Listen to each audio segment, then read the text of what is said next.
തിരുനാളിൽ കർത്താവരുളിയ കൽപ്പനവോ തിരുനാമത്തിൽ ചേർന്നിടാം ഒരുമയുടെ ബലിയർപ്പിക്കാം.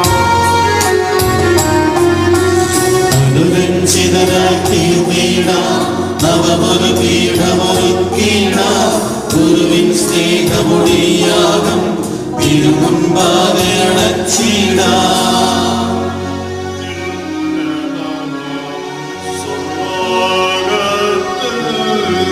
സർവേശ്വരനു സ്തുതിഗീതം.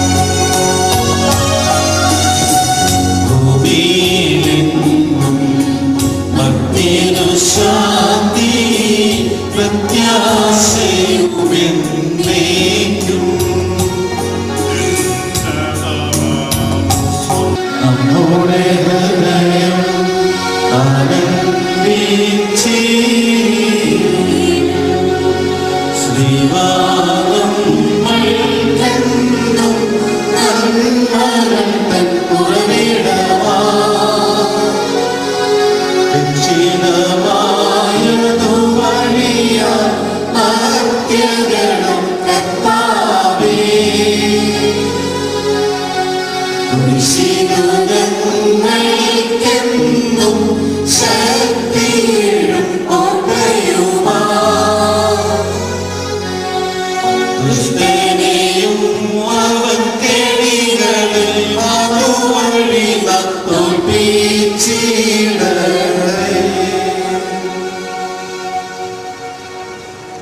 സമാധാനം നമ്മോടുകൂടെ.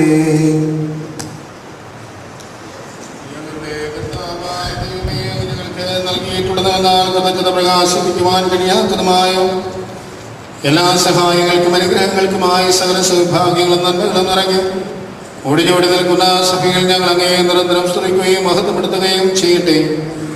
അങ്ങ് സകലത്തിൻ്റെയും നാഥനും സൃഷ്ടാവുമാകുന്നു. പിതാവും പുത്രനും പരിശുദ്ധാത്മാവുമായ സർവേശ്വരായ എന്നേക്കും.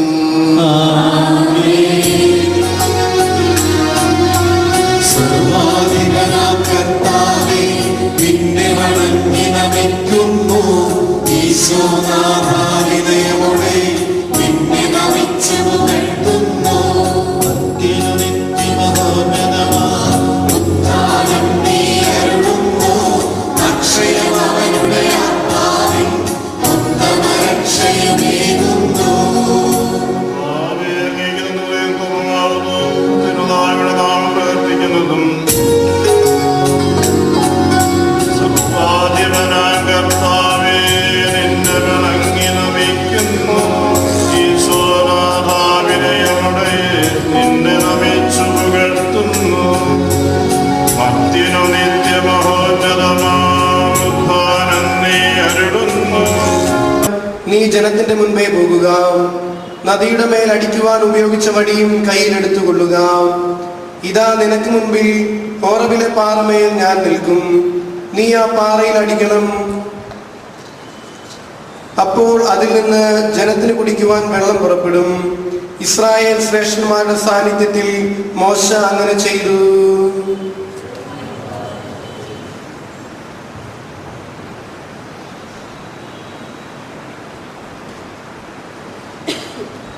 എൻ്റെ സഹോദരനെ, നിങ്ങൾ ശ്രദ്ധയോടെ ശ്രദ്ധിക്കുവിൻ.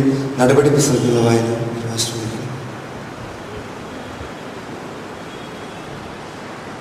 സഹോദരരെ, ഗോത്രപിതാവായ ദാവീദിനെ കുറിച്ച് നിങ്ങളോട് ഞാൻ വ്യക്തമായി പറഞ്ഞുകൊള്ളട്ടെ. അവൻ മരിക്കുകയും സംസ്കരിക്കപ്പെടുകയും ചെയ്തു. അവന്റെ ശവകുടീരം ഇന്നും നമ്മുടെ ഇടയിൽ ഉണ്ടല്ലോ. അവൻ പ്രവാചകനായിരുന്നു. തൻ്റെ അനന്തരകാമികളിൽ ഒരാളെ തൻ്റെ സിംഹാസനത്തിൽ ഉപവിഷ്ടനാക്കും എന്ന് ദൈവം അവനോട് ചെയ്ത ശപഥം അവൻ അറിയുകയും ചെയ്തിരുന്നു. അതുകൊണ്ടാണ് അവൻ പാതാളത്തിൽ ഉപേക്ഷിക്കപ്പെട്ടില്ല, അവന്റെ ശരീരം ജീർണിക്കാൻ ഇടയായതുമില്ല എന്ന് ക്രിസ്തുവിന്റെ പുനരുദ്ധാനത്തെ മുൻകൂട്ടി ദർശിച്ചുകൊണ്ട് അവൻ പറഞ്ഞത്. ആ യേശുവിനെ ദൈവം ഉയർപ്പിച്ചു. ഞങ്ങളെല്ലാവരും അതിന് സാക്ഷികളാണ്. ദൈവത്തിന്റെ വലതുഭാഗത്തേക്ക് ഉയർത്തപ്പെടുകയും പിതാവിൽ നിന്ന് പരിശുദ്ധാത്മാവിന്റെ വാഗ്ദാനം സ്വീകരിക്കുകയും ചെയ്ത അവൻ ഈ ആത്മാവിനെ വർഷിച്ചിരിക്കുന്നു.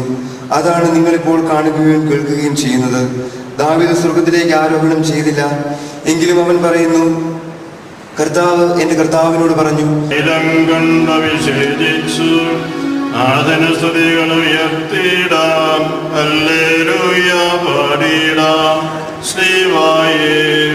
നിത്യം പാട്ടിടാം.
ഭരണം നേടിവാനിൽ ഭുവനത്തിലുമെന്നറിയുന്നു.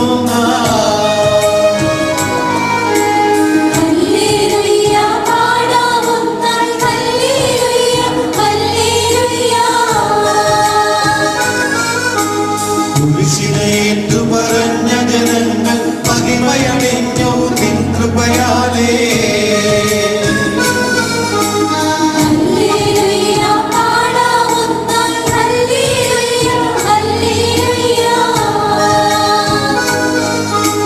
പരിപാവനേ ബലവാനേ നീ മരണമിഴന്നു മഹിമാപൂർണ്ണൻ.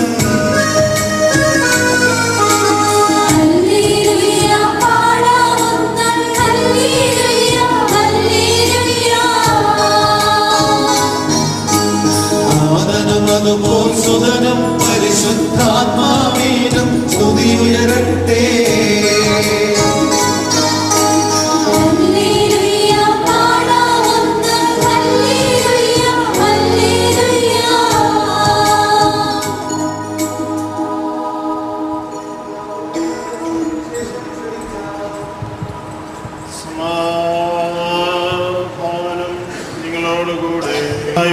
പരിശുദ്ധ സുവിശേഷം. നിങ്ങളുടെ ഹൃദയം കലങ്ങേണ്ട, ദൈവത്തിൽ വിശ്വസിക്കുവൻ, എന്നിലും വിശ്വസിക്കുവൻ. എൻ്റെ പിതാവിൻ്റെ ഭവനത്തിൽ അനേകം വാസസ്ഥലങ്ങളുണ്ട്. ഇല്ലായിരുന്നുവെങ്കിൽ നിങ്ങളോട് ഞാൻ പറയുമായിരുന്നു. നിങ്ങൾക്ക് സ്ഥലമൊരുക്കുവാനാണല്ലോ ഞാൻ പോകുന്നത്. ഞാൻ പോയി നിങ്ങൾക്ക് സ്ഥലമൊരുക്കിയ ശേഷം ഞാനായിരിക്കുന്നിടത്ത് നിങ്ങളുമായിരിക്കേണ്ടതിന് ഞാൻ വീണ്ടും വന്ന് എൻ്റെ പക്കലേക്ക് നിങ്ങളെ കൂട്ടിക്കൊണ്ടുപോകും. ഞാൻ എവിടേക്കാണ് പോകുന്നതെന്ന് നിങ്ങൾക്കറിയാം, വഴിയും നിങ്ങൾക്കറിയാം. തോമാവിനോട് ചോദിച്ചു, കർത്താവേ, എങ്ങോട്ടാണ് നീ പോകുന്നത് എന്ന് ഞങ്ങൾക്കറിഞ്ഞുകൂടാ, പിന്നെ എങ്ങനെ ഞങ്ങൾ വഴിയറിയും? ഈശോ അയാളോട് അരുളിച്ചെയ്തു, ഞാനാണ് വഴിയും സത്യവും ജീവനും. എന്നിലൂടെ അല്ലാതെ ആരും എൻ്റെ പിതാവിൻ്റെ അടുക്കിലേക്ക് വരുന്നില്ല.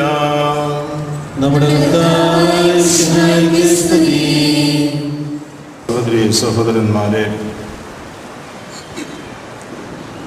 ഈ പുണ്യദിനത്തിൽ നമ്മൾ അത്ഭുത ശ്രീവായുടെ ഓർമ്മ കൊണ്ടാടുന്ന ഈ തിരുനാൾ ദിനത്തിൽ ചങ്ങനാശ്ശേരിയിൽ നടന്ന പ്രഥമ മഹായോഗത്തിൻ്റെ ചങ്ങനാശ്ശേരി സൂനോദോസ് എന്ന് അറിയപ്പെട്ട ആ പ്രഥമ മഹായോഗത്തിൻ്റെ അനുസ്മരണ ഉണർത്തിക്കൊണ്ട് നാലാമത് അതിരൂപത മഹായോഗത്തിന് ഈ സായാഹ്നത്തിൽ ആരംഭം കുറിക്കുകയാണ്.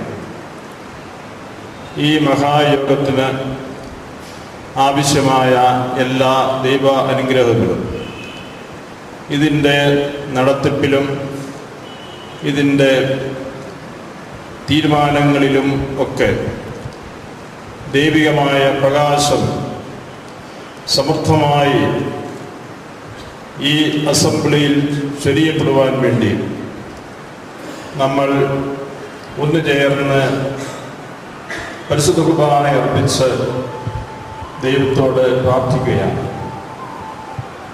സഭയ്ക്ക് വേണ്ടിയാണല്ലോ, സഭയുടെ നന്മയ്ക്ക് വളർച്ചയ്ക്ക് വേണ്ടിയാണല്ലോ നമ്മൾ പ്രകാരം ഈ മഹായോഗം ഇവിടെ സമ്മേളിക്കുന്നത്. ഇത് ദൈവത്തിൻ്റെ കാര്യമാണ്. അതിനാൽ തന്നെ ദൈവത്തിൻ്റെ കൃപ നമ്മളോടൊപ്പം ഉണ്ടായിരിക്കും എന്നതിന് സംശയമില്ല. ദൈവത്തിൻ്റെ കൃപയോട് ആത്മാർത്ഥമായി സഹകരിച്ചുകൊണ്ട് ദൈവാത്മാവിൻ്റെ ആന്തരികമായ പ്രചോദനം ഉൾക്കൊണ്ട് നമുക്ക് ഈ മഹായോഗത്തിലേക്ക് പ്രവേശിക്കാം. അതിനുള്ള ആത്മീയ ശക്തി ഈ ബസർബാനയിലൂടെ നമുക്ക് സ്വായത്തമാക്കാം. ഇന്ന് മൈലാപ്പൂരിലെ അത്ഭുത ശ്രീവായുടെ ഓർമ്മ നമ്മൾ കൊണ്ടാടുകയാണ്. 16-ാം നൂറ്റാണ്ടിൻ്റെ ആദ്യ ഘട്ടത്തിൽ അന്ന് ഇവിടെ ഉണ്ടായിരുന്ന പോർട്ടുഗീസ് മിഷണറിമാരാണ് ഇപ്രകാരമുള്ള ഒരു സ്ലീവ, കരിങ്കല്ലിൽ കൊത്തപ്പെട്ട ഒരു സ്ലീവ മൈലാപ്പൂരിൽ തോമാശ്ലീഹായുടെ രക്തസാക്ഷിത്വവുമായിട്ട് ബന്ധപ്പെട്ട സ്ഥലത്ത് കണ്ടെടുത്തത്. ഈ ചരിത്രം നമുക്കറിയാം. ആ ശ്രീവായിൽ അത്ഭുതകരമായ ചില പ്രതിഭാസങ്ങൾ മിഷണറിമാരെ ദർശിക്കുകയുണ്ടായി. അവിടെ പുതുതായി പണിയപ്പെട്ട ദേവാലയത്തിൽ അത് സ്ഥാപിക്കപ്പെട്ടു. അവിടെ കുർബാന അർപ്പിച്ച അവസരത്തിൽ സുവിശേഷ വായനയുടെ സമയത്ത് ഈ സ്ലീവ രക്തവും വെള്ളവും വിയർക്കുന്നതായി കാണപ്പെട്ടു. ആ വെള്ളം സമാഹരിച്ച് അത് ഉപയോഗിച്ചവരെ കുടിക്കുകയും മറ്റും ചെയ്തവർക്ക് രോഗശാന്തി ഉണ്ടായതായി രേഖപ്പെടുത്തപ്പെട്ടിട്ടുണ്ട്. ഡിസംബർ മാസം 18-ാം തീയതി ആണ് ഇത് സംഭവിച്ചത്. പിന്നീട് പല വർഷങ്ങളിലും ഇതേ ദിവസം ഈ അത്ഭുത പ്രതിഭാസം ആവർത്തിക്കപ്പെട്ടതായിട്ടാണ് മിഷണറിമാർ രേഖപ്പെടുത്തിയിരിക്കുന്നത്. അതിൻ്റെ വിശദാംശങ്ങളെല്ലാം അവർ രേഖപ്പെടുത്തിയിട്ടുണ്ട്. ഇങ്ങനെ അത്ഭുതം പ്രവർത്തിക്കുന്ന ഈ ശ്രീവായുടെ പേരിൽ ഒരു തിരുനാൾ ഇവിടെ നടത്തുവാൻ അനുവദിക്കണം എന്ന് പറഞ്ഞുകൊണ്ട് എന്ന് അഭ്യർത്ഥിച്ചുകൊണ്ട് മിഷണറിമാർ റോമിലേക്ക് എഴുതുകയും റോമിൽ നിന്ന് അതിന് അനുവാദം ലഭിക്കുകയും ചെയ്തു. അങ്ങനെയാണ് അത്ഭുത ശ്രീവായുടെ തിരുനാൾ നമ്മുടെ സഭയിൽ ആചരിച്ച് തുടങ്ങിയത്. നമ്മുടെ പൂർവ്വപിതാക്കന്മാർക്ക് ശ്രീവായോട് അതീവമായ ഭക്തി ഉണ്ടായിരുന്നു. ഈ ശ്രീവായാൽ തൻ്റെ ഗ്രന്ഥത്തിൽ അത് രേഖപ്പെടുത്തിയിട്ടുണ്ട്. ഇവിടെ മാർത്തോമാ നസ്രാണികളുടെ ദേവാലയങ്ങളൊക്കെ അലങ്കൃത കുരിശ് ശ്രീവാകളാൽ നിറഞ്ഞിരിക്കുന്നു എന്നാണ് അത് രേഖപ്പെടുത്തിയിരിക്കുന്നത്. അപ്പോൾ പുരാതന കാലം മുതൽ തന്നെ ഇവിടെ നിലവിലിരുന്ന ഒരു പാരമ്പര്യമാണ് ഈ ശ്രീവ ഭക്തി. നമ്മെ സംബന്ധിച്ചിടത്തോളം ഇത് നമ്മുടെ വിശ്വാസ പാരമ്പര്യത്തിൻ്റെ ഏറ്റവും വലിയ ഒരു പ്രതീകമാണ്. തോമാശ്ലീഹായിലൂടെ കൈമാറപ്പെട്ട് ലഭിച്ച ആ വിശ്വാസ പൈതൃകം നമ്മളെ അഭംഗുരം കാത്തു സൂക്ഷിച്ചു. നമ്മുടെ പൂർവികന്മാരെ അഭംഗുരം കാത്തു സൂക്ഷിച്ചു. അതിൻ്റെ ഒരു പ്രതീകമായിട്ട് ഈ ശ്രീവ വണങ്ങപ്പെടുകയും ചെയ്തു. ഇന്ന് നമ്മൾ ഇതിൻ്റെ സ്മരണ ഉണർത്തുമ്പോൾ ആ ശ്രീഭാഭക്തിയിൽ ആഴത്തിൽ മുന്നേറാൻ നമുക്ക് ശ്രമിക്കാം.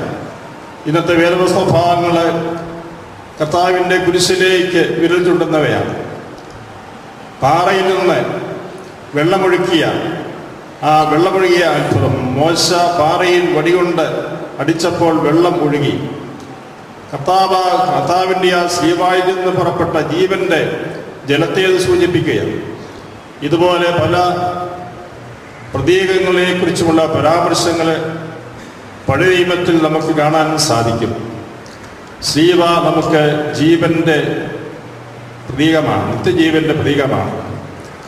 കർത്താവായ രക്ഷകന്റെ പ്രതീകമായി ഈ ശ്രീവായെ നമ്മൾ വണങ്ങുകയും ആരാധിക്കുകയും ചെയ്യുന്നു. മനോഹരമായ അതിൻ്റെ ആ രൂപ തന്നെ മഹത്വത്തെയാണ് സൂചിപ്പിക്കുക. സ്വർഗീയ മഹത്വത്തെ സൂചിപ്പിക്കുന്നതാണ്. ക്രൈസ്തവ ജീവിതത്തിൻ്റെ ഔത്കൃഷ്ടം സൂചിപ്പിക്കുന്നതാണ്. നമ്മുടെ വിശ്വാസ പാരമ്പര്യത്തിൻ്റെ ആഴമായ അർത്ഥങ്ങൾ വെളിപ്പെടുത്തുന്നതാണ് ഈ ശ്രീവായുടെ പ്രതീകങ്ങൾ, ശ്രീവായിൽ അന്തർലീനമായിരിക്കുന്ന പ്രതീകങ്ങൾ. നമുക്ക് ഈ ദിവസം നമ്മുടെ വിശ്വാസ പാരമ്പര്യത്തിൻ്റെ തനിമയുടെയും വ്യക്തിത്വത്തിൻ്റെയും അടയാളമായി ഈ ശ്രീവായെ വണങ്ങുകയും നമ്മുടെ ഹൃദയത്തിൽ അതിനെ പ്രതിഷ്ഠിക്കുകയും ചെയ്യാം. കർത്താവിൻ്റെ സാന്നിധ്യം ഈ ശ്രീവായിലൂടെ നമ്മൾ പ്രഖ്യാപിക്കുകയാണ്. ഇന്ന് നമ്മൾ ഇവിടെ കുർബാന അർപ്പിക്കുമ്പോൾ ഒരു കാര്യം കൂടി ഓർമ്മിപ്പിക്കുവാൻ ആഗ്രഹിക്കുന്നു. ഇവിടെ ഈ മദ്ബഹായിൽ അടക്കം ചെയ്തിരിക്കുന്ന ഒരു മെത്രാനുണ്ട്. സാധാരണ നമ്മൾ ആ മെത്രാനെ ഓർക്കാറില്ല. അദ്ദേഹത്തിൻ്റെ പേര് പൗലോസ് തോമ അക്വീനോസ് എന്നാണ്. അദ്ദേഹം 1819 കൊടുങ്ങല്ലൂർ രൂപതയുടെ മെത്രാനായിരുന്നു. ഭദ്രവാദോയുടെ കീഴിൽ ഭദ്രവാദ രൂപതയായിട്ടുണ്ടായിരുന്ന കൊടുങ്ങല്ലൂർ രൂപത ആ കൊടുങ്ങല്ലൂരിൻ്റെ മെത്രാനായിരുന്നു പൗലോസ് തോമ അക്വീനോസ്. അതിനു മുമ്പ് അദ്ദേഹം കൊടുങ്ങല്ലൂർ രൂപതയുടെ ഗവർണറായിരുന്നു. ഇതിനു മുമ്പ് ഇവിടെ പഴയ ആ പള്ളിമുറി അത് അദ്ദേഹം പണിതതാണ്. അന്നത്തെ രീതി അനുസരിച്ചുള്ള ഒരു സെമിനാരി എന്ന് പറഞ്ഞാൽ മൽപ്പാൻ സമ്പ്രദായത്തിലുള്ള ഒരു സെമിനാരി ആയിരുന്നു അത്. ഗുരുകുല വിദ്യാഭ്യാസ പരിശീലനമായിരുന്നല്ലോ പഴയ കാലത്ത് സെമിനാരിക്കാർക്ക് ലഭിച്ചിരുന്നത്. അങ്ങനെയുള്ള ഒരു മൽപ്പാൻ പരിശീലന കേന്ദ്രം നിലവിലിരുന്ന സ്ഥലമാണ് ചങ്ങനാശ്ശേരിയിലെ ഈ ചങ്ങനാശ്ശേരി ദേവാലയം. അങ്ങനെ ആ പള്ളിമുറി അദ്ദേഹം ആ സെമിനാരി അന്ന് മൽപ്പാൻ കേന്ദ്രം അദ്ദേഹമാണ് നിർമ്മിച്ചത്. അതായിരുന്നു ഇവിടെ പള്ളിമുറിയായിട്ട് പിന്നീട് ഉപയോഗിച്ചു പോന്നിരുന്നത്. 1823 ഡിസംബർ മാസം 20 അദ്ദേഹം കൊല്ലത്ത് വെച്ച് മരണമടയുകയും അദ്ദേഹത്തിൻ്റെ ആ മൃതശരീരം ഇവിടെ നമ്മുടെ ഈ മദ്ബഹായിൽ സംസ്കരിക്കപ്പെടുകയും ചെയ്തു. അങ്ങനെ കൊടുങ്ങല്ലൂരിലെ അവസാനത്തെ മെത്രാപ്പൊലിത്തയാണ് അദ്ദേഹം. വഴി ചങ്ങനാശ്ശേരിക്ക് അന്നത്തെ ആ കാലഘട്ടത്തിൽ ഉണ്ടായിരുന്ന പ്രാധാന്യം കൂടി വ്യക്തമാക്കുകയാണ്. കൊടുങ്ങല്ലൂരിൻ്റെ മെത്രാപ്പൊലീത്തായെ ഇവിടെ അടക്കം ചെയ്തുവെങ്കിൽ അന്ന് ഈ ചങ്ങനാശ്ശേരി പള്ളിക്ക് ഉണ്ടായിരുന്ന പ്രാധാന്യം, ഈ ഇടവയ്ക്കുണ്ടായിരുന്ന പ്രാധാന്യവും അത് വ്യക്തമാക്കുന്നു. അതുപോലെ തന്നെ കൊടുങ്ങല്ലൂരുമായുള്ള ആ ബന്ധവും നമുക്ക് വന്യ പിതാവിനെയും ഈ അവസരത്തിൽ ഇവിടെ അനുസ്മരിക്കാം, പ്രാർത്ഥിക്കാം. ദൈവത്തിൻ്റെ കൃപ നമ്മളെല്ലാവരുടെ മേൽ ധാരാളമായി വർഷിക്കപ്പെട്ടിട്ട് എന്ന് നമുക്ക് പ്രാർത്ഥിക്കുന്നു. ദൈവം നമ്മളെ അനുഗ്രഹിക്കട്ടെ. ഒരു ദൈവനിയോഗമായി കാണുന്നു. ഈ ചരിത്ര മുഹൂർത്തത്തിലേക്ക് ഏവർക്കും സ്നേഹപൂർവ്വം സ്വാഗതം. നമുക്ക് എഴുന്നേറ്റ് നിന്ന് വിശിഷ്ടാതിഥികളെ സ്വീകരിക്കാം.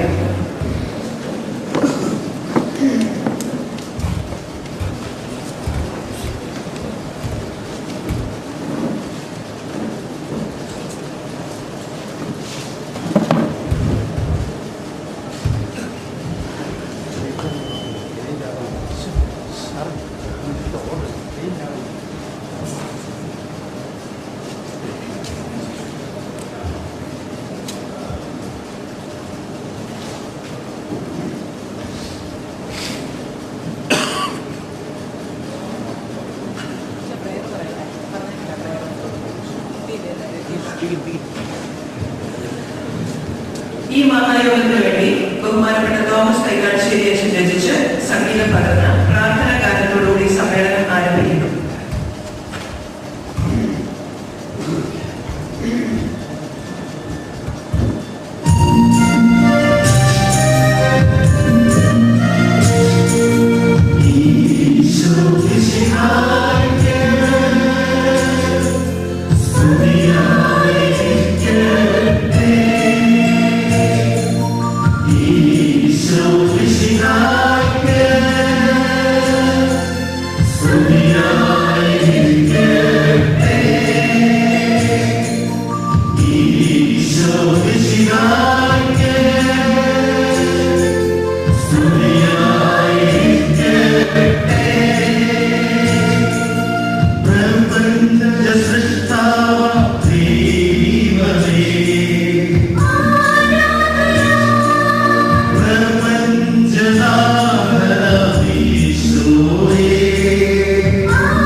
ഈ പ്രൗഢ സദസ്സിന് സ്വാഗതം ബോധവാൻ കത്തീഡ്രൽ വികാരി വലിയ ബഹുമാനപ്പെട്ട തോമസ് തുമ്പയിലച്ഛനെ ആദരവോടെ ക്ഷണിക്കാം.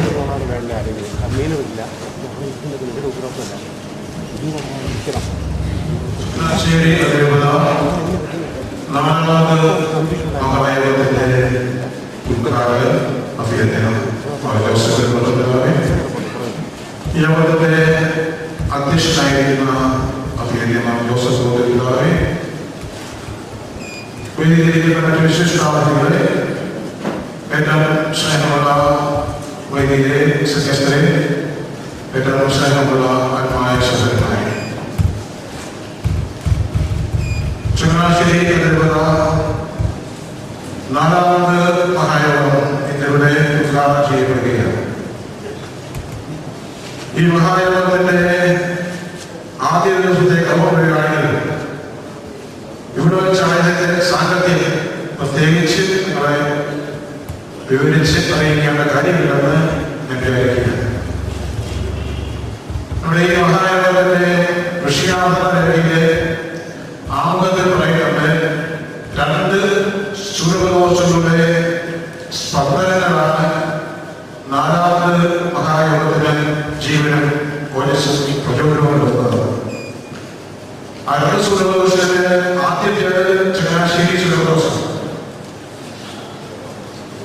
കോട്ടയം വിനായകന്റെ പ്രഥമ വിനായകനാണ് ചാൾസ് അറിയിച്ചിട്ടുണ്ടാവും ചങ്ങനാശ്ശേരി. 1978 ഡിസംബർ 17-ാം തീയതി മുതൽ 21-ാം തീയതി വെച്ച് നൽകിയ ശിവപ്രഭാസ്മയിലെ ഇടപ്രസവമായ സൂര്യകോശം. ഇത് നമ്മുടെ ഈ മഹായോഗത്തിലെ 4ാമത് മഹായോഗമെന്ന് വിശേഷിപ്പിക്കാൻ കാരണം 125 വർഷങ്ങൾക്ക് അപ്പുറത്തെ ഈ ഒരു മഹായോഗം ചങ്ങനാശ്ശേരി ശിവകോശം നടന്നു എന്നതുകൊണ്ടാണ്. ഇത് നമ്മുടെ മാത്രം അവകാശപ്പെട്ട വിശേഷമാണ് 4ാം മഹായോഗം. അതിന്റെ ശ്രോത്ര ജൂബിലി 125-ാം വാർഷികം നമ്മൾ ആഘോഷിക്കുകയാണ്. അതിന്റെ ചരിത്രസ്മൃതികളെ അഴിവിറക്കിക്കൊണ്ടു ആ ചാർജിന് വേണ്ടിയിട്ടുള്ള ആദായങ്ങൾ ലഭിച്ചുകൊണ്ട് ഒപ്പം തന്നെ ആദ്യത്തെ സൂര്യകോശത്തിന് പ്രചോദനവും ശക്തി ഉൾക്കൊണ്ടുകൊണ്ട് ഇതേ മഹായോഗം ആദ്യ മഹായോഗം സൂര്യകോശം നടന്ന് അതേ സ്ഥലത്ത് അതേ തീയതികൾ ഉദ്ഘാടനം ചെയ്യപ്പെടുകയാണ്. ഇങ്ങനെ തീരുമാനമെടുത്ത പ്രത്യേകമായി ഈ മഹായോഗത്തിന്റെ പേരിൽ ഞാൻ അഭിനന്ദിക്കുകയാണ്. ഈ മഹായോഗത്തിന്റെ ഉദ്ഘാടനം ഈ മഹായോഗം വിളിച്ചു കൂട്ടിയ ദിവസത്തിലുണ്ടാവുക തന്നെയാണ്. സ്വാഗത കർമ്മത്തിലേക്ക് കടക്കുന്നതിന് മുമ്പ് ഒരു ഇരട്ട അഭിവാദനങ്ങൾക്ക് ആശംസകൾ വസത്തിക്കും. ഒന്ന്,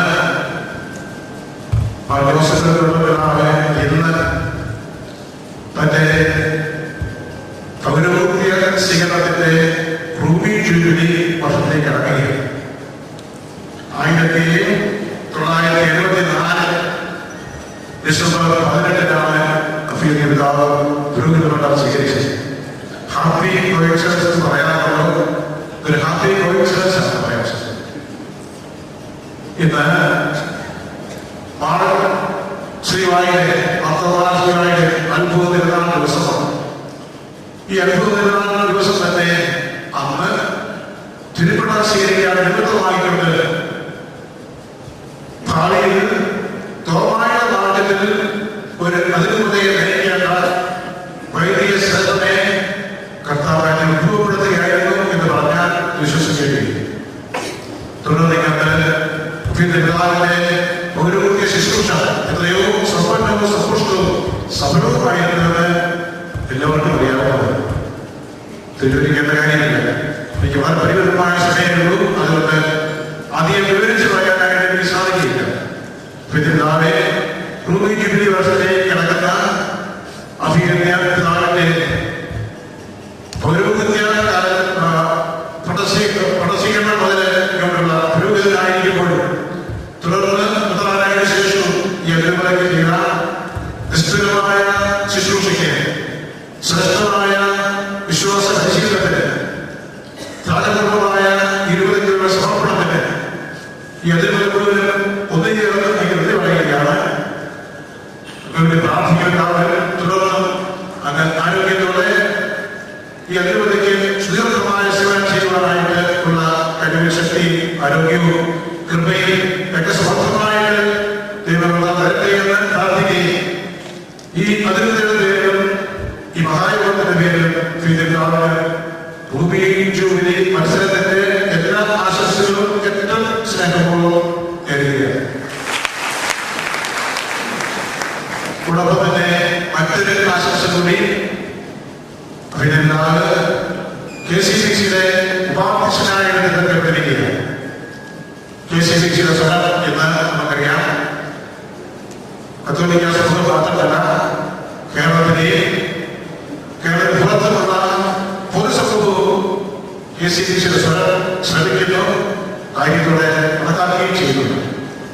കേരളത്തിലെ പ്രധാനമായ സമിതിയായ ഈ UCCCയുടെ കൂട്ടായ്മ ശക്തിപ്പെടുത്തിക്കൊണ്ട് കേരള കത്തോലിക്കാ സഭയ്ക്ക് നല്ല ഒരു നേതൃത്വം കൊടുക്കുവാനായിട്ട് വിദ്യാർത്ഥികൾ സാധിക്കട്ടെ എന്ന് പ്രാർത്ഥിക്കുകയാണ്.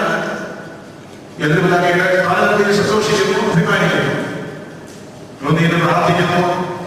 അതിനൊരു വലിയ മഹായോഗത്തിലേക്ക് എല്ലാ ആശംസകളും നേരുകയും പ്രാർത്ഥനകൾ നേരുകയും ചെയ്യുന്നു.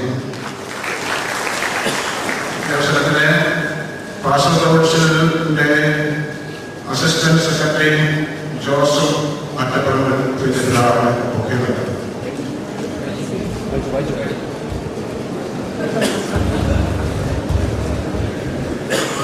അഭിനേതാവ് സഹോദരനാണ് ഈ യോഗത്തിന്റെ അധ്യക്ഷനായിരിക്കുന്നത്.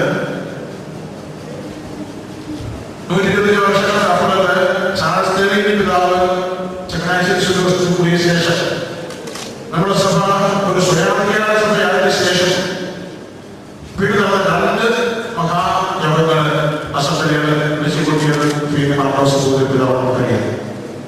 പിതാവിന്റെ അസംബ്ലികളുടെ സാന്നിധ്യം അത്രയേറെ പ്രയോജനപ്രദമായിരുന്നു. തീരുമാനമെടുക്കുന്നത് നടപ്പാക്കുന്നതിന് സാധിച്ചു. അപ്പൊ പിതാവ് തന്നെ ഈ 4ാം മഹായോഗത്തിന്റെ അധ്യക്ഷനായിരിക്കുന്നത് ഏറ്റവും ഉചിതമാണ്. പിതാവിനെ എന്റെ സ്നേഹപൂർവ്വം ഞാൻ ഈ യോഗത്തിലേക്ക് സ്വാഗതം ചെയ്യുക.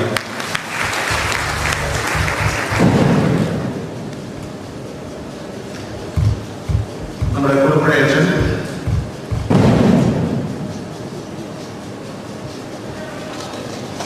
നാടകാന്തം കവിത്വം എന്നടിച്ചിട്ടുണ്ട്, ചില പറയാറുണ്ട്. അതുപോലെ തന്നെ പറയാൻ സാധിക്കാൻ കഴിയാൻ പാടില്ല സന്യാസാന്തം പൗരോഹിത്യം.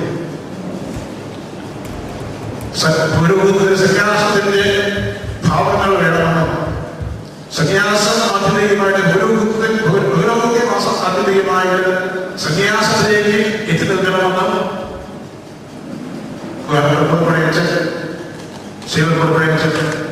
തന്റെ ജീവിതത്തിലുള്ള വരച്ച് കാണിച്ചിരിക്കണം. നമുക്ക് ഇവിടെ പഠിച്ചെല്ലാം ക്രിസ്ത്യാനികളാണ്. ഒരു തലത്തിലെത്തിന ദൈവശാസ്ത്രജ്ഞൻ, പ്രസിദ്ധനായ ചരിത്രകാരൻ, ലിറ്ററേച്ചർ ജീവിക്കുന്നതാണ്. നമ്മുടെ ലിറ്റററി സന്യസ്തത്തിലൂടെ ജീവിച്ച് തികവിൽ ജീവിക്കുന്ന ഒരു വ്യക്തി. ഏതാണ്ട് ഉടമ്പഴത്തിന്റെ സാന്നിധ്യം നമുക്കേറെ ശക്തി പകരുന്നു, സന്തോഷം പകരുന്നു. ഉടമ്പഴച്ചനെ ഏറ്റവും സ്നേഹപൂർവ്വം യോഗത്തിലേക്ക് സ്വാഗതം ചെയ്യുക.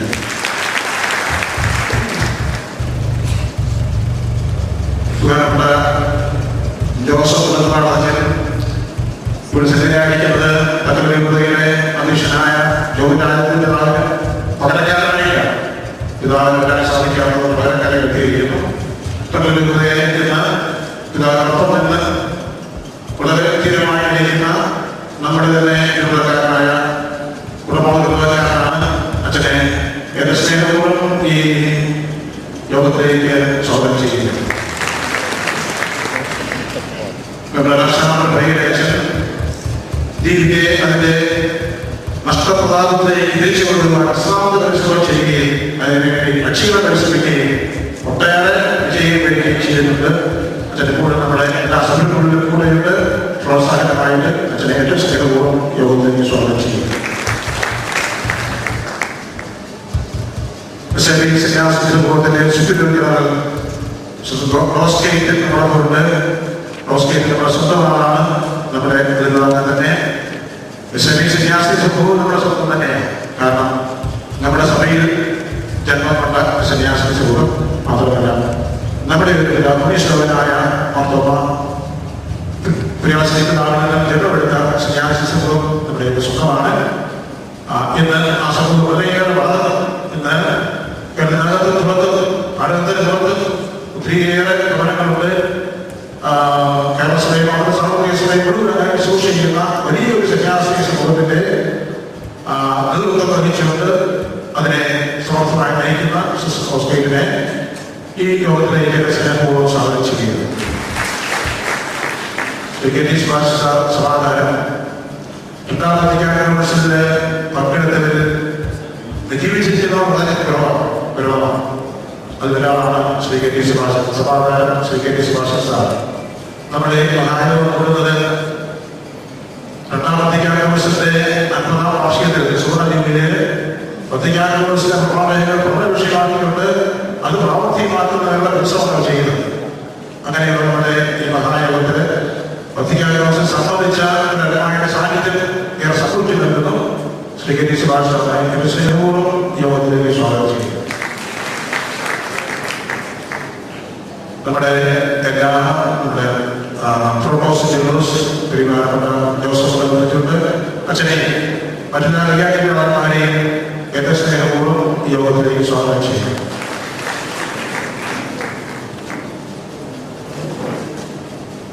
അഡ്വക്കേറ്റ് ജോലി ചെലയിൽ നമ്മുടെ പ്രൊഫസർ സെക്രട്ടറി കൊടുത്തുകൊണ്ട് ജോലി ചെലയിലെ എന്റെ സ്നേഹപൂർവ്വം യോഗത്തിലേക്ക് സ്വാഗതം ചെയ്യുന്നു. ഇവിടെ ശരീരമായിരുന്ന എല്ലാ പ്രിയപ്പെട്ട ഭാരവാഹിമാരെയും ഗവർണർമാരെയും സെക്രട്ടറിയെയും ഈ മഹായോഗത്തിലെ പ്രതിനിധികളാണ് സംബന്ധിക്കുന്ന എല്ലാ അൻപായ പ്രശ്നരെയും ഏറ്റവും സ്നേഹപൂർവ്വം ഞാൻ യോഗത്തിലേക്ക് സ്വാഗതം ചെയ്യും. അതോടൊപ്പം തന്നെ ഈ ഇടവകയ്ക്കകത്തുനിന്നും മറ്റിടവകളിലൊക്കെ ഈ യോഗത്തിൽ സംബന്ധിക്കുന്ന എല്ലാ അൻപായ സഹോദരന്മാരെയും സ്നേഹപൂർവ്വം സ്വാഗതം ചെയ്തുകൊണ്ട് യോഗം സ്നേഹോഷ്മമായ സ്വാഗതത്തിന് അച്ഛന് നന്ദി. അടുത്തത് പൂർവിക സ്മരണ.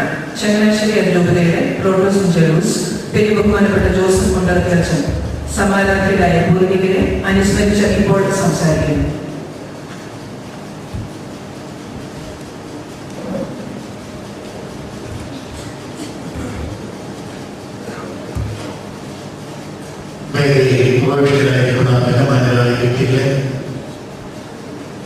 പ്രിയ ബഹുമാനപ്പെട്ട അച്ഛന്മാരെ, പ്രിയ ബഹുമാനപ്പെട്ട സിസ്റ്റേഴ്സ്, പ്രിയ സഹോദരി സഹോദരന്മാരെ,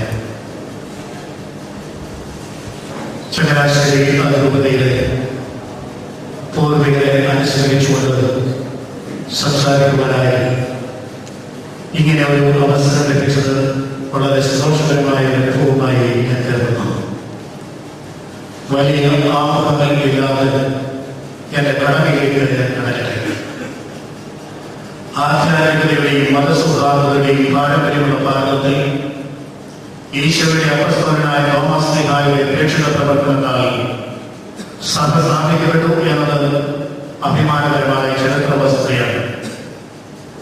രേഖകൾക്കപ്പുറത്ത് ജനഹൃദയങ്ങളിൽ രേഖപ്പെടുത്തിയിട്ടുള്ള ഹൃദയത്തുടിപ്പുകൾ പാരമ്പര്യങ്ങൾ സാക്ഷ്യം വഹിക്കുന്ന ഈ ചരിത്ര സത്യം വന്മതിയില്ലാത്ത ഏവരും സമ്മതിക്കുന്നു.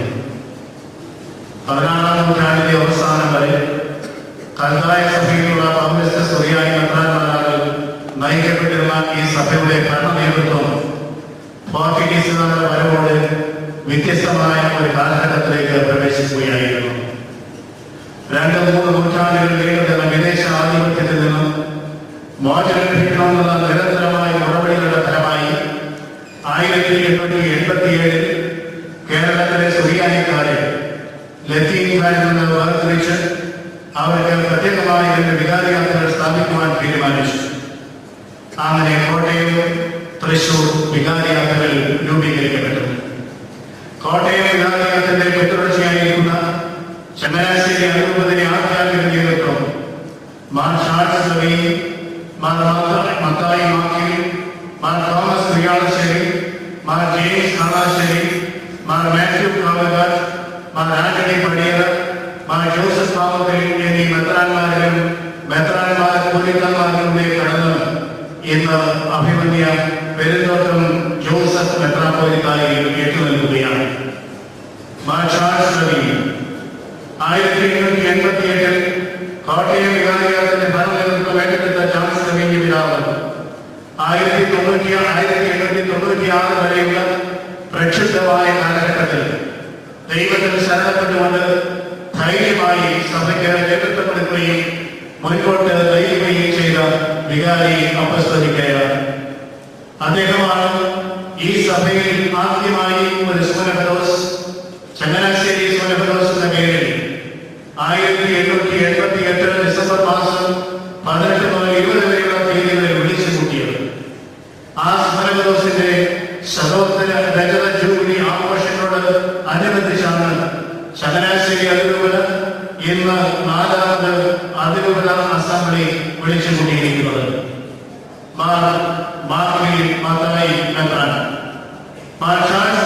പിൻഗാമിയായി ഈ വികാരിയാത്ര നേതൃത്വം കൊടുത്തത് മെത്രാനാണ്. സ്വസമുദായത്തിൽ സ്വന്തം വീട്ടിൽപ്പെട്ട മെത്രാനെ ലഭിക്കുക എന്ന ശ്രീയായിക്കാരുടെ ദീർഘകാല സ്വപ്നം സാക്ഷാത്കരിച്ചുകൊണ്ട് 1896 അദ്ദേഹം ചങ്ങനാശ്ശേരി വികാരിയാത്തിന്റെ വികാരിയായി പ്രസംഗിക്കുകയായി. ഗാംഭീര്യത്തിലും ബുദ്ധിശക്തിയിലും ഭരണപാഠത്തിലും അദ്വിതീയനായിരുന്ന അദ്ദേഹം 1911 ഓഗസ്റ്റ് മാസം 29-ാം തീയതി തെക്കും ഭാഗക്കാർക്ക് മാത്രമായ കോട്ടയം വികാരിയാത്തിന്റെ പ്രഥമ വികാരി അപസ്തോലിക്കായി തീരുന്നത് വഴിയും ചങ്ങനാശ്ശേരി വികാരിയാത്തിന് നേതൃത്വം നൽകി. അദ്ദേഹത്തെ അനുസ്മരിക്കുന്ന ആരും അദ്ദേഹം തയ്യാറാക്കിയ പുസ്തകത്തെ വിസ്മരിക്കുകയില്ല. മാർ തോമസ് കുര്യാളശ്ശേരി കേരള സഭയുടെ ചരിത്രത്തിലെ ആദ്യ പ്രതിഭയായിരുന്നു. ചങ്ങനാശ്ശേരി അതിരൂപതയുടെ പ്രഥമ മെത്രാനായിരുന്ന ധന്യൻ തോമസ് കുര്യാളശ്ശേരി മെത്രാൻ തിളക്കമാർന്ന വ്യക്തിത്വവും വിശാല വീക്ഷണവും സ്നേഹത്തിന്റെ മാന്ത്രിക വിദ്യയും അഗാധ പാണ്ഡിത്യവും കൈമുതലാക്കിയ ആ ആധ്യാത്മിക ആചാര്യൻ ഏവർക്കും പ്രിയങ്കരനായിരുന്നു. ക്രിസ്തുവിൽ എല്ലാം നവീകരിക്കുക എന്ന മുദ്രാവാക്യവുമായി ഭരണനേതൃത്വത്തിലേക്ക് കടന്നു വന്ന ഈ ധന്യൻ തന്റെ 14 വർഷത്തെ ഭരണത്തിനിടയിൽ ഓരോ പള്ളിയും 3 പ്രാവശ്യം എന്നെങ്കിലും സന്ദർശിച്ച് ആധ്യാത്മിക ശുശ്രൂഷ നടത്തിയെന്ന് ചരിത്രം നമ്മുടെ മുമ്പിൽ സാക്ഷിക്കുന്നു. സ്ത്രീ വിദ്യാഭ്യാസം, മതബോധനം, ദാസസഖ്യം, ആരാധന, സന്യാസി, സഭാസ്ഥാപനം തുടങ്ങി അദ്ദേഹത്തിന്റെ ബഹുമുഖ പ്രവർത്തനങ്ങളിലൂടെ കേരളത്തിലെ സുറിയാനി രൂപതകളിൽ ചങ്ങനാശ്ശേരിക്ക് സമുന്നതമായ ഒരു സ്ഥാനം അദ്ദേഹം നേടിത്തന്നു. പണ്ഡിതനും വാഗ്മിയും നർമ്മബുദ്ധിയും ഭരണകുശലനും സർവോപരി ദൈവത്തിലും ദൈവപരിപാലനയിലും ആഴമായി വിശ്വസിച്ചിരുന്ന ജെയിംസ് മെത്രാൻ ജനങ്ങൾക്ക് ഏറെ പ്രിയങ്കരനായ ആത്മീയ പിതാവായിരുന്നു. സർസിപിയുടെ കാലത്തെ വിദ്യാഭ്യാസ പ്രക്ഷോഭണ ചരിത്രം ഇത് നമുക്ക് വെളിവാക്കി തരുന്നുണ്ട്.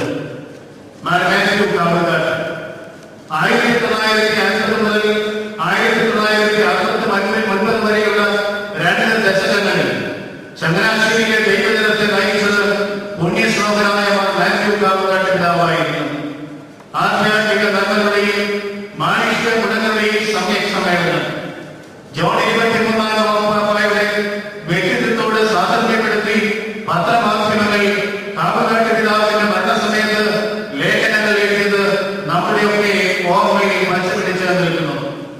രൂപതാതിർത്തി തെക്കോട്ട് കന്യാകുമാരി വരെ വ്യാപിപ്പിച്ചതും ഹോം മിഷൻ ആരംഭിച്ചതും പിതാവിന്റെ കാലത്തെ പ്രധാന സംഭവങ്ങളായിരുന്നു.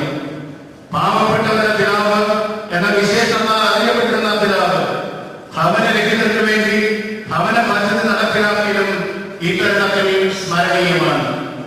ആന്റണി പടിയറത്തിൽ വേണ്ടി 1970 ഓഗസ്റ്റ് മാസം 15-ാം തീയതി ചങ്ങനാശ്ശേരി അതിരൂപത മെത്രാപ്പൊലീത്തയായി സ്ഥാനാരോഹണം ചെയ്ത അഭിമന്യ പിതാവ് പിന്നീട് എറണാകുളം ആർച്ച് ബിഷപ്പായി സ്ഥാനമാറ്റപ്പെടുകയും കർദിനാൾ സ്ഥാനത്തേക്കും മേജർ ആർച്ച് ബിഷപ്പ് സ്ഥാനത്തേക്ക് ഉയർത്തപ്പെടുകയും ചെയ്തു. തന്റെ മുൻഗാമിയുടെ അഭിലാഷ പൂർത്തീകരണമെന്നോണം മതബോധനം അജപാല പ്രവർത്തനങ്ങളുടെ ആസൂത്രണ കേന്ദ്രമായി സന്ദേശനിലയ മന്ദിരം 1970 അദ്ദേഹം ഉദ്ഘാടനം ചെയ്തു. വൈദിക പരിശീലനത്തിനായി വെറ്റിസെമിനാരി ഭാരത പള്ളിയുടെ സമീപത്തു നിന്നും കുറിച്ചിയിലേക്ക് മാറ്റി സ്ഥാപിച്ചത് ഇന്ത്യയുടെ വടക്കേറ്റത്ത് ഉത്തർപ്രദേശിലെ ഇക്കാമ മിഷൻ ചങ്ങനാശ്ശേരി അതിരൂപത ഏറ്റെടുത്തത് അഭിമന്യ പിതാവിന്റെ കാലത്താണ്. 1978 ജോൺ പോൾ ഒന്നാമൻ മാർപ്പാപ്പ അഭിമന്യ പിതാവിനെ കേരളത്തിന് പുറത്ത് ഭാരതത്തിലെ വിവിധ സംസ്ഥാനങ്ങളിൽ വാസമുറപ്പിച്ചിരുന്നാൽ പ്രവാസി മലയാളികളുടെ പ്രശ്നങ്ങൾ പഠിച്ച് റിപ്പോർട്ട് സമർപ്പിക്കുവാനും അപ്പസ്റ്റോലിക് വിസിറ്റേറ്ററായി നിയമിച്ചത് പ്രത്യേകം പ്രസ്താവ്യമാണ്. 15 കൊല്ലത്തെ ചങ്ങനാശ്ശേരി അതിരൂപതയുടെ നിസ്തുല സേവനത്തിന് ശേഷം ആന്റണി പടികര പിതാവ് 1985 ജൂലൈ മാസം 1-ാം തീയതി എറണാകുളം മെത്രാപ്പൊലീത്തയായി സ്ഥലം മാറിപ്പോയി. ജോസഫ് പാവത്തിൽ കർമ്മധീരതയോടും സഭാസ്നേഹത്തോടും ആത്മചൈതന്യത്തോടെയും സഭയെ നയിച്ച വ്യക്തിത്വമാണ് 1986 മെത്രാപ്പൊലീത്ത സ്ഥാനത്തേക്ക് ഉയർത്തപ്പെട്ട അഭിമന്യ പാവത്തിൽ പിതാവ്. 1972 സഹായകനായ അഭിഷേകം ചെയ്യപ്പെട്ട അദ്ദേഹം അഭിമന്യ പടികര പിതാവിന്റെ സഹായകനായിരുന്നു. പിന്നീട് കാഞ്ഞിരപ്പള്ളി രൂപത സ്ഥാപിതമായപ്പോൾ അതിന്റെ പ്രഥമ മെത്രാനുമായി. അതിരൂപത ഒരു നിരന്തര ചൈതന്യമായി വളർത്തുന്നതിൽ അദ്ദേഹം പ്രദർശിച്ച ധർമ്മകുശലത പ്രത്യേകം പ്രസ്താവ്യമാണ്. സഭയിക പ്രവർത്തന രംഗത്ത് അദ്ദേഹത്തിന്റെ സംഭാവന വിസ്തൃതമാണ്. വിദ്യാഭ്യാസ വിഷയത്തിൽ ഉണ്ടാകുന്ന വെല്ലുവിളികളെ നേരിടുന്നതിനും വിട്ടുവീഴ്ചയില്ലാതെ ഭരണഘടന അനുവദിച്ചിരിക്കുന്ന അവകാശങ്ങൾ നേടിയെടുക്കുന്നതിനുമായി അദ്ദേഹം കാണിക്കുന്ന ജാഗ്രത പ്രത്യേകമായ ശ്രദ്ധ അർഹിക്കുന്ന ഒന്നാണ്. ഇപ്പോഴത്തെ നമ്മുടെ മെത്രാപ്പൊലീത്ത ജോസഫ് പെരുന്തോട്ടം 2007 അതിരൂപത മെത്രാപ്പൊലീത്തയായി സ്ഥാനം ഏറ്റെടുത്ത ജോസഫ് പെരുന്തോട്ടം പിതാവ് മുൻഗാമികളുടെ ചുവട് പിടിച്ച് ദൈവാനുഗ്രഹത്തിൽ ശരണപ്പെട്ട് ഇപ്പോൾ ചങ്ങനാശ്ശേരി അതിരൂപതയിലെ ദൈവജനത്തിന് ആധ്യാത്മിക നേതൃത്വം നൽകുന്നു. 2002 സഹായപ്രദനായി അഭിഷേകം ചെയ്യപ്പെട്ട പെരുന്തോട്ട പിതാവ് 2007 അതിരൂപതയുടെ ഭരണസാന്നിധ്യം ഏറ്റെടുക്കുന്നത്. ധീരതയുടെയും വിശ്വാസശക്തിയുടെയും സഭയെ നയിക്കുന്ന അഭിമന്യ പിതാവിന്റെ നേതൃത്വത്തിലാണ് 4ാമത് ചങ്ങനാശ്ശേരി അസംബ്ലി, അതായത് ഇന്ന് ഉദ്ഘാടനം ചെയ്യപ്പെടുന്ന ഈ അസംബ്ലി നടത്തപ്പെടുക. ഈ കാലഘട്ടങ്ങളിലൊക്കെയായി ഈ അതിരൂപതയിൽ ശുശ്രൂഷയിൽ ഏർപ്പെട്ടിരുന്ന എല്ലാ ശുശ്രൂഷകളെയും മണ്ണറയുമായവരെയും ജീവിക്കുന്നവരെയും പ്രത്യേകം ഓർമ്മിക്കുകയും പ്രാർത്ഥിക്കുകയും ചെയ്യുന്നു. മൺമറയുമായ മഹാരഥന്മാരുടെ ജീവിത മാതൃക നമുക്ക് മാതൃകയും തുണയുമാവട്ടെ എന്ന് പ്രാർത്ഥിച്ചുകൊണ്ട് ഞാൻ ഈ പൂർവിക സ്മരണ ഇവിടെ അവസാനിപ്പിക്കുന്നു. നന്ദി, നമസ്കാരം. അഭിമന്യ പെരുന്തോട്ടം പിതാവിന്റെ അജപാലന മുന്നേറ്റത്തിലെ ഒരു നാഴികക്കല്ലാണ് ഈ മഹായോഗം. അതിരൂപത മെത്രാപ്പൊലീത്തയായി ചുമതലയേറ്റ ശേഷം നടക്കുന്ന പ്രഥമ മഹായോഗം ചങ്ങനാശ്ശേരി അതിരൂപതയിലെ ദൈവജനത്തിന്റെ ഒരു പരിച്ഛേദമാണ് ഇവിടെ സമ്മേളിച്ചിരിക്കുന്നത്. ഈ സമ്മേളനവും 4ാമത് മഹായോഗവും ഉദ്ഘാടനം ചെയ്യുന്നതിന് അഭിമന്യ പെരുന്തോട്ടം പിതാവിനെ സ്നേഹാദരവോടെ ക്ഷണിക്കുന്നു.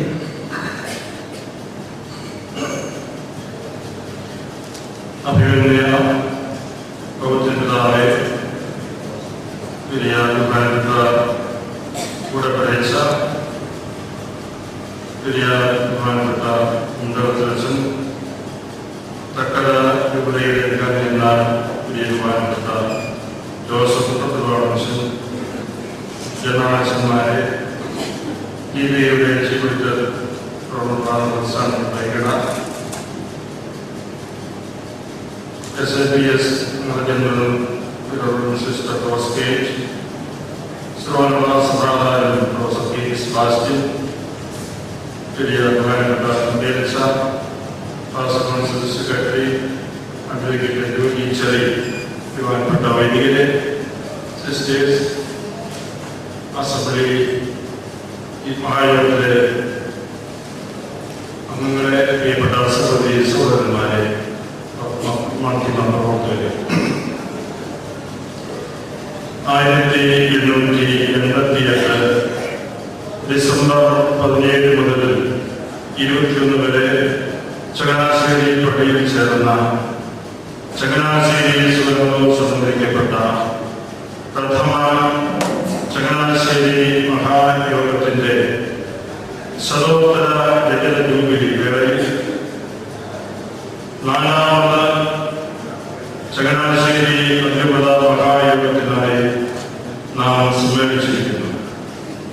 അതിരൂപത അധ്യക്ഷൻ എന്ന നിലയിൽ ഈ പ്രാദേശിക സഭയുടെ ദൗത്യത്തെ സംബന്ധിച്ചു ദൈവജനത്തിന് നൽകേണ്ട അജപാലന ശുശ്രൂഷയെ സംബന്ധിച്ചു അതിരൂപതയുടെ വൈദികരുടെയും സമർപ്പിതരുടെയും ആത്മാക്കളുടെയും പ്രതിനിധി പ്രതിനിധികളുമായി ആലോചന നടത്തുന്നതിന് നിയമാനുസൃതം വിളിച്ചുകൊള്ളപ്പെട്ട മഹായോഗങ്ങൾ നടത്തി.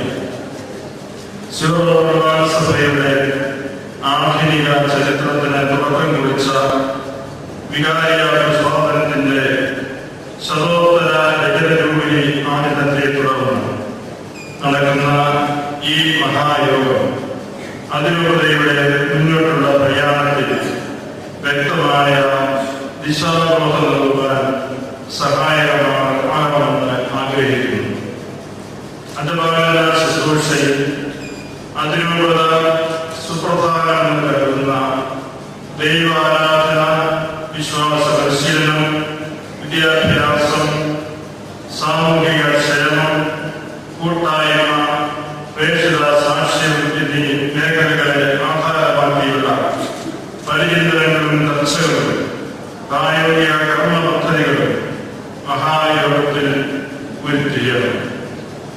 അടുത്ത ഒരു ദശവത്സര കാലയളവിൽ മുൻഗണന കൊടുക്കേണ്ട കാര്യങ്ങളെ കുറിച്ച് വ്യക്തവും സമഗ്രവുമായ കാഴ്ചപ്പാട് രൂപപ്പെടണം. പരിചിന്തനങ്ങളിലും തീരുമാനങ്ങളിലും വഴിതെറ്റാതിരിക്കാൻ രണ്ടാം വത്തിക്കാൻ കൗൺസിലിന്റെ പ്രബോധനങ്ങൾ മഹായോഗത്തിന് വഴിവിളക്കാകണം. സഭയുടെ പ്രസക്തങ്ങളായ തുടർ പ്രബോധനങ്ങൾ നമ്മുടെ പരിചിന്തനങ്ങളിൽ വെളിച്ചമാകുന്നു. അതിരൂപത ഒരു കുടുംബം എന്നതിനെ അന്വർത്ഥമാക്കുന്നതാകണം നമ്മുടെ ചിന്തകളും വാക്കുകളും പ്രവൃത്തികളും. അതിനെ പരസ്പരം അറിയുകയും സ്നേഹിക്കുകയും ആവശ്യാനുസരണം പങ്കുവെച്ച് സഹായിക്കുകയും ചെയ്യുന്ന മനുഷ്യബന്ധങ്ങൾ കുടുംബം മുതൽ അതിരൂപത വരെ എല്ലാ തലങ്ങളിലും വളർത്തണം. ശ്രീകന്മാരുടെ നടപടി പുസ്തകത്തിലും യോഹന്നാന്റെ ഒന്നാം ലേഖനത്തിന്റെ ആരംഭത്തിൽ വിവരിച്ചിരിക്കുന്ന ക്രിസ്തീയ കൂട്ടായ്മയാണ് ഈ കാര്യത്തിൽ നമുക്ക് മാതൃകയും പ്രചോദനവും. ദൈവവചനത്തിൽ അടിസ്ഥാനമിട്ട് വിശുദ്ധ കുർബാനയിൽ പൂർണ്ണമാകുന്ന കൂട്ടായ്മയാണ്. ഏക മനസ്സോടെ ഏക ശരീരം പോലെ പരസ്പരം സംയോജിക്കപ്പെട്ടിരിക്കുന്ന അംഗങ്ങളുടെ കൂട്ടായ്മയായി അതിരൂപത രൂപപ്പെടുന്നു. അതിന്റെ ആരംഭ പരിശീലനം ഓരോ കുടുംബത്തിലുമായിരിക്കണം നടക്കേണ്ടത്. കുടുംബ കൂട്ടായ്മകളിൽ ആഴപ്പെട്ട് ജീവിതത്തിലൂടെ സാക്ഷ്യം വഹിക്കണം. ഇടവകളിലെ സജീവ പങ്കാളിത്തം വഴി കൂട്ടായ്മ ശക്തിപ്പെടുകയും പക്വതയായിരിക്കുകയും ഇടവകൾ തമ്മിലുള്ള നല്ല ബന്ധങ്ങളിലൂടെ രൂപത കൂട്ടായ്മ രൂപപ്പെടുകയും ചെയ്യും. ഞങ്ങളുടെ കൂട്ടായ്മ പിതാവിനോടും അവിടുത്തെ ഉത്തമനായ ഈശോ മിശിഹായോടുമാണെന്ന യോഹന്നാന്റെ വാക്കുകൾ ക്രിസ്തീയ കൂട്ടായ്മയുടെ ദൈവിക സ്വഭാവം വെളിപ്പെടുത്തുന്നു. നിങ്ങൾ വിശുദ്ധരുടെ ഭരണത്തിലെ നിവാസികളും ദൈവത്തിന്റെ വീട്ടുകാരുമാകുന്നു എന്നുള്ള ഓരോ ശ്രീഹായുടെ വാക്കുകളും ഇത് തന്നെ സൂചിപ്പിക്കുന്നു. നിഷ്കളങ്കവും വിശുദ്ധവുമായ ഈ കൂട്ടായ്മയെ തകർക്കുന്ന ദുഷ്ടപ്രവണതകളിൽ നിന്നും പ്രവൃത്തികളിൽ നിന്നും സാഹചര്യങ്ങളിൽ നിന്നും സമ്മർദ്ദങ്ങളിൽ നിന്നും സ്വാധീനങ്ങളിൽ നിന്നും നാം മോചിതരാകണം. പരിശുദ്ധമായ ക്രിസ്തീയ കൂട്ടായ്മയുടെ പിള്ളത്തൊട്ടിൽ കുടുംബമാണ്. ദൈവം പ്രവർത്തീകരിച്ച ദാമ്പത്യ ജീവിതം സ്നേഹത്തിലും ഐക്യത്തിലും വിശുദ്ധിയിലും അഭംഗരം നിലനിൽക്കണം. തലമുറകളിലൂടെ കൈമാറപ്പെട്ടു വന്ന കുടുംബ മൂല്യങ്ങൾ സംരക്ഷിക്കപ്പെടണം. ശിശുക്കളും വൃദ്ധരും കുടുംബങ്ങളിൽ സുരക്ഷിതരായിരിക്കണം. സ്ത്രീകളുടെയും പുരുഷന്മാരുടെയും തുല്യ മഹത്വം അംഗീകരിക്കപ്പെടണം. കുടുംബങ്ങളിൽ ആശ്രിതരും സഹായകവുമായി കഴിയുന്നവർ ചൂഷണം ചെയ്യപ്പെടരുത്. മക്കളോട് നിഷേധാത്മക മനോഭാവം നടത്തുന്ന അണുകുടുംബ സംസ്കാരം അവസാനിപ്പിക്കണം. ധാർമ്മിക നിയമങ്ങൾക്ക് നിരക്കാത്ത സന്താന നിയന്ത്രണ നടപടികളും ഭ്രൂണഹത്യയും ഗർഭചിത്രവും സംഭവിക്കാൻ പാടില്ല. കുടുംബജീവിതത്തിന്റെ ഭദ്രതയ്ക്കും വിവാഹത്തിന്റെ പരിശുദ്ധിക്കും സമൂഹത്തിന്റെ ഭാവിക്കും ദോഷകരവും പ്രകൃതി നിയമത്തിനും ദൈവിക നിയമത്തിനും ധാർമ്മിക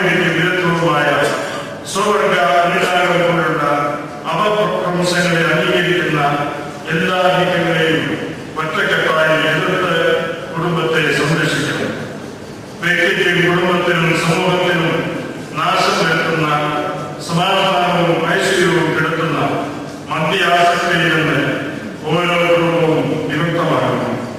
മദ്യവിരുദ്ധത്തിന്റെ ശക്തമായ പ്രവർത്തനങ്ങളും വ്യാപകമായ ബോധവൽക്കരണവും നടക്കണം. ആഘോഷ അവസരങ്ങളിലും സർക്കാരുകളിലും മദ്യം കൊണ്ടുവന്ന നടപടി പൂർണ്ണമായും വർജിക്കണം. ലഹരി വിമുക്ത കുടുംബങ്ങൾ എന്ന ലക്ഷ്യം സാക്ഷാത്കരിക്കണം. വസിക്കാനുള്ള വീട് എല്ലാവർക്കും ലഭ്യമാക്കണം. വീടിലേക്ക് അതിരുള്ള എന്ന സ്വപ്നം യാഥാർത്ഥ്യമാക്കണം. സാമ്പത്തിക പരാധീനത മൂലം വിദ്യാഭ്യാസം അസാധ്യമാകുന്ന അവസ്ഥ ആർക്കും ഉണ്ടാകാത്ത വിധം അതിലൂടെയുടെ വിദ്യാഭ്യാസ സഹായ പദ്ധതി കൂടുതൽ വിപുലമാക്കണം.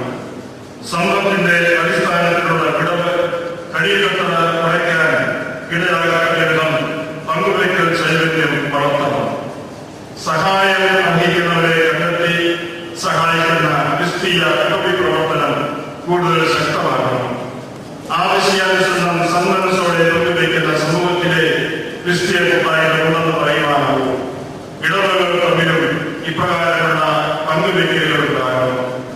രോഗികളും കുടുംബരും ഭക്തരുമൊക്കെ ഒരു ഭാരതാണെന്നുള്ള തോന്നൽ ഉണ്ടാകാൻ പാടില്ല.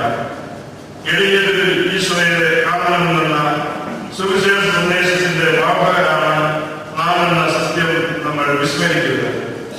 ഇക്കാര്യങ്ങളെല്ലാം സൂക്ഷ്മതയോടെ ശ്രദ്ധിക്കുന്ന ഒരു ജീവിത ശൈലി സ്വായത്തമാകുമ്പോഴാണ് അതിരൂപത ഒരു കുടുംബം എന്ന ആദർശം സാക്ഷാത്കരിക്കപ്പെടുന്നത്. അതിരൂപതയിലെ എല്ലാ തലങ്ങളിലുമുള്ള അനുപാലന ശുശ്രൂഷകളും ഡിപ്പാർട്ട്മെന്റുകൾ പ്രവർത്തനങ്ങളും മേൽപ്പറഞ്ഞ വിധമുള്ള അതിരൂപതായ്മയെ രൂപപ്പെടുത്തുവാനാണ് പരിശ്രമിക്കേണ്ടത്. ഭൂമിയിൽ സ്വർഗം പണിയുന്ന ദൈവരാജ്യം സ്ഥാപിക്കുന്ന പ്രക്രിയയാണ്. ഈ സന്ദേശവുമായി ഗാർഹിക സഭയായ കുടുംബങ്ങളിലേക്ക് ഇടവകളിലൂടെ അതിലൂടെയാണ് പ്രാദേശിക സഭ കടന്നു ചെല്ലണം. ഇപ്പോൾ ഇടവകളിൽ